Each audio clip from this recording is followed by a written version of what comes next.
Welcome to Alpha Centurion. I'm Alpha, I guess. Anyway, let's do this. So first off, I'd like to talk about the Eternals. The Eternals was incredibly boring.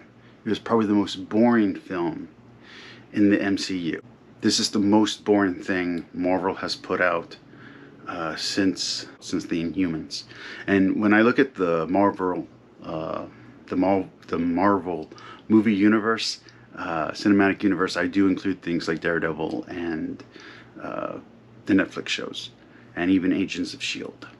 Even though Marvel and Disney have tried to distance those things out, I do think they intertwine very well. The Eternals is boring.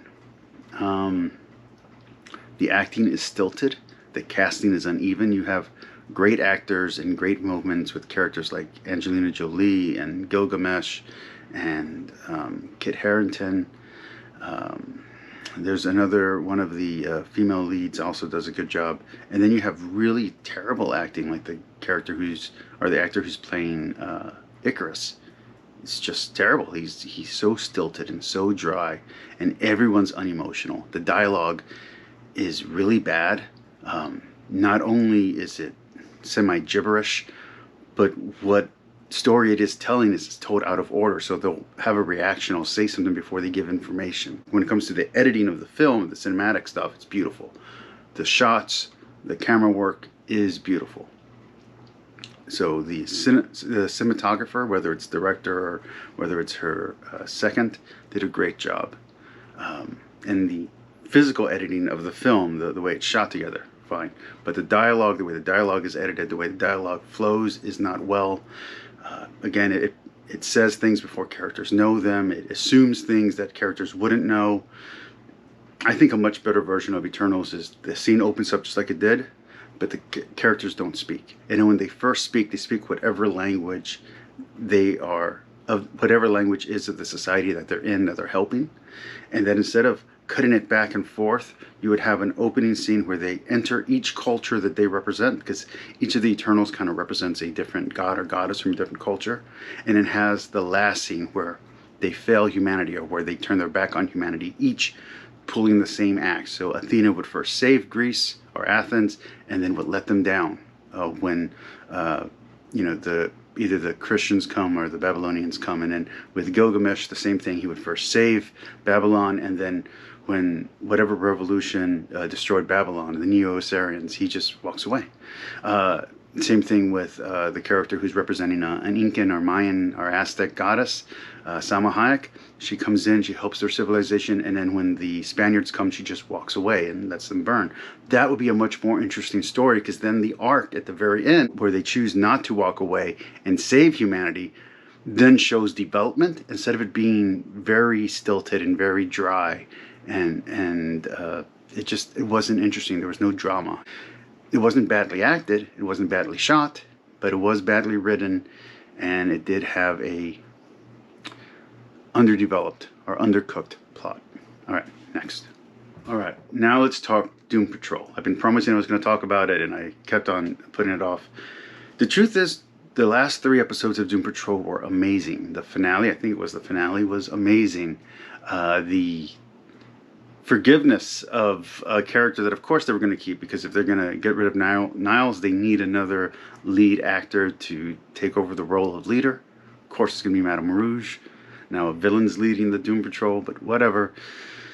Has some stuff there you can do with, like Wolverine and Creed. You can do with Wolverine and Sabretooth. You can do with Elastic Girl or whatever her name is, and Madame Rouge. You can definitely do some cool stuff.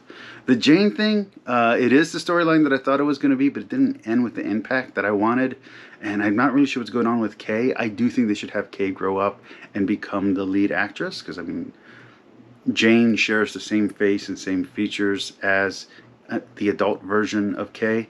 So I do think they should have the character grow up, because obviously the actress is there and can play both parts. Doom Patrol is awesome. Go watch it. If you haven't seen it, go check it out. I think it's on HBO Max.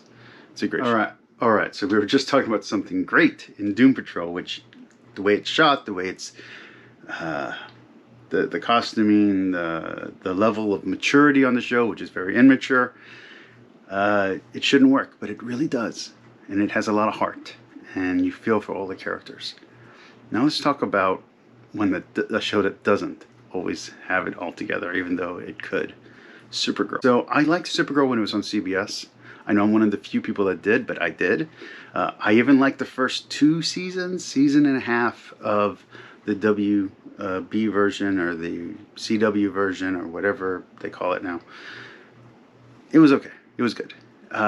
From then, after the first big crossover with the rest of the CW universe, the Arrowverse, after that first crossover, Supergirl just was never as good, which is too bad.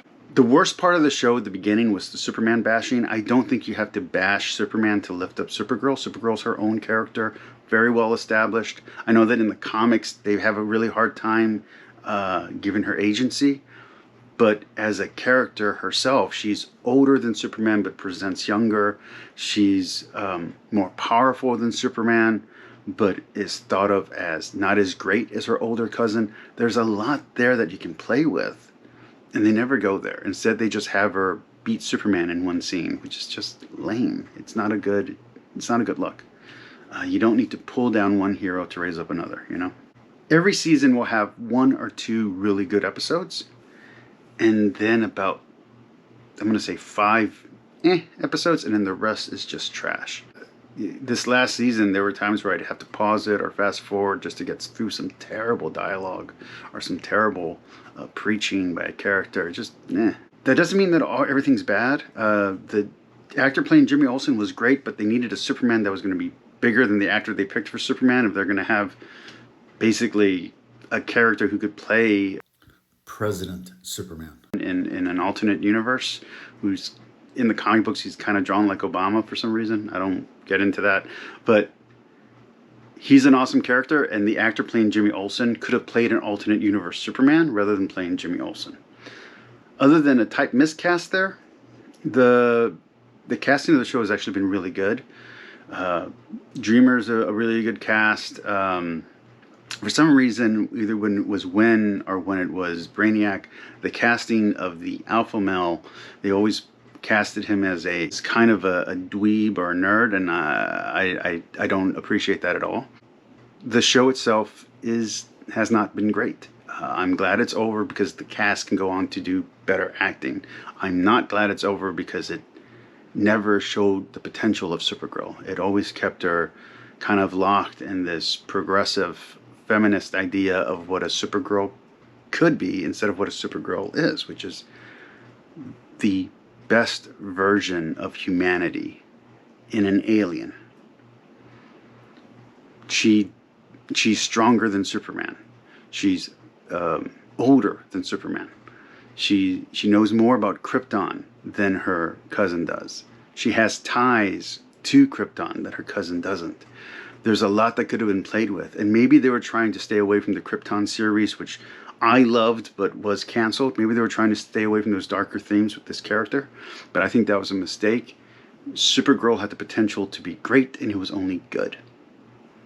But it did last 7 seasons and good, and having a good long run is better than a lot of shows that are great and then end before their time. So you got to give her credit there. You got to give the character credit there and the showrunners credit there. So speaking of failed projects on CW, let's talk about Batwoman. I've been trying not to talk about this show for a long time, especially on this channel where there's a lot of whiplash between religious and entertainment and then philosophy and then weightlifting. I jump back and forth from things, but let's talk about this. Batman is my favorite DC character, period. Probably my 3rd favorite DC character is Batwoman, and she has been written really well, and she's been written really crappy in the comics. Some of the best stuff from DC comes from the Batwoman character.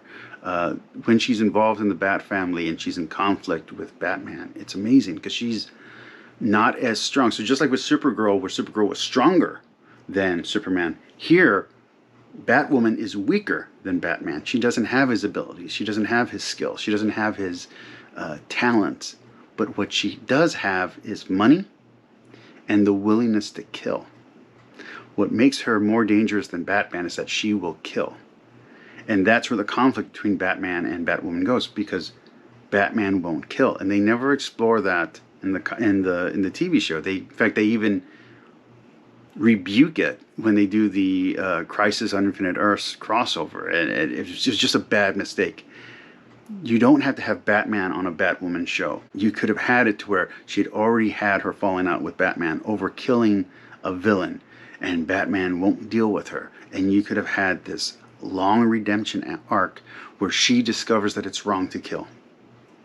That could have been the entire series. It could have been a 3-season arc where at the very end, you don't have to have Batman in until the very last episode, which is Batman accepting her. They dropped the ball on her getting kicked out of the military for being gay. Obviously, in today's environment, that storyline wouldn't work, right? Well, it would. You could have her break ranks. You could have her choose love and choose to be with someone who was maybe 2 or 3 ranks under, which is still a violation, which is still her choosing love over duty. And her choosing love over duty could be the arc that ends the series when she chooses not to kill at the very end. That would have been a much more interesting storyline. Like I said, in the comics, sometimes she's the best written character, sometimes she's the worst. For me, DC-wise, it's Batman, Batgirl. Batgirl when written by Gail Simone, I want to be very clear, not the terrible iterations of her. And then Batwoman. And those are my favorite DC characters. So to see the ball drop so bad in CW with Batwoman is just heartbreaking. Right, so now let's talk about Dune. I actually have a longer conversation about this in another video that I haven't edited yet, but I'm going to put this out first. And I'm not going to talk about the movie. The movie will be in the other video. Let's talk about the books. So I read Dune and I read Dune Messiah. The Dune book, the first novel, is great. It's a work of art. The second book, Dune Messiah, does tie up the loose ends and is really an ending to the Book of Dune. And the two don't really go well on their own, but it's nowhere near the high quality of Dune. The book Dune is better than any of the movies. The new movie is a lot like Dune, but not like Dune the novel, but I do think Dune the miniseries is still my favorite between the live action versions of Dune. But the Dune book is great. Dune Messiah is depressing and not fun to read. And I don't know. I don't know if I would recommend you read the second part, even though you don't have an ending without it to the first book. I think you could just read the first book and just stop there. Or just read the first book and then read the last 2 chapters of Dune Messiah and just stop there. Dune